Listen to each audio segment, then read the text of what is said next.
بسم اللہ الرحمن الرحیم نحمدہ ونصلی علی رسولہ الکریم اما بعد. آپ صلی اللہ علیہ وسلم کو قمیص کا جو گریبان تھا وہ سینے پر ہوتا تھا، بالکل وسط میں، نہ کہیں دائیں طرف نہ بائیں طرف، جیسے آج کل لوگ فیشن کر لیتے ہیں سائڈوں پہ یا دوسرے سائڈ پر. لیکن سنت نبی کریم صلی اللہ علیہ وسلم یہ ہے کہ آپ کو قمیص کا جو گریبان تھا وہ سینے مبارک کے بالکل سینٹر میں ہوتا تھا،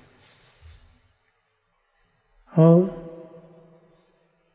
آپ اپنے کرتے کا گریبان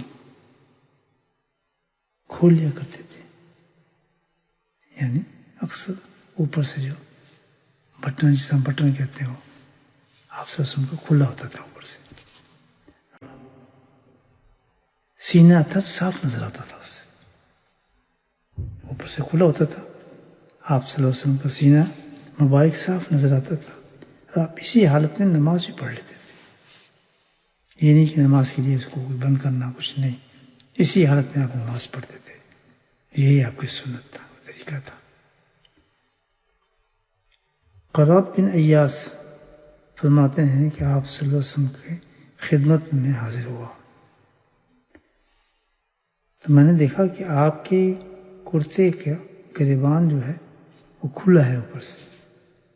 ظاہر ہے وہ کنڈی یا جو بٹن تھا وہ کھلا ہوا تھا. تو میں نے آپ صلی اللہ علیہ وسلم کے گریبان میں ہاتھ ڈال کر تبرکن میرے نبوت کو بھی چھو لیا.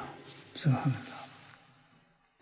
یہ ہے صحابی قرۃ بن ایاس کہ اللہ تعالیٰ نے ان کو یہ اعزاز نہ بڑھا کہ اللہ نے کتنی ہمت اور طاقت دی کہ انہوں نے نبی کریم صلی اللہ علیہ وسلم کے سینے مبارک کو جب کھلا دیکھا تو ان سے برداشت نہیں ہوا.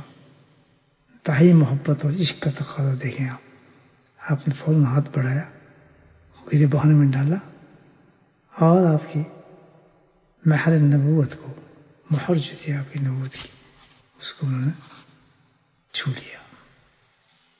آپ سے سن کرتے کہ یہ بھی ایک سنت ہے کہ اوپر کا بٹن آپ کو کھلا رہتا تھا، اور اکثر کھلا رکھتے تھے آپ بٹن کو، اور نماز میں بھی آپ کسی حاجت کے اندر نماز پڑھ لیا کرتے تھے.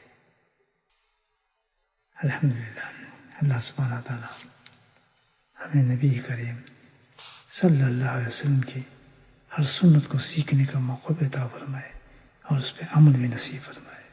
ہمیں ہم وعدوں کو آپ کی سنتوں کا عاشق بنائے.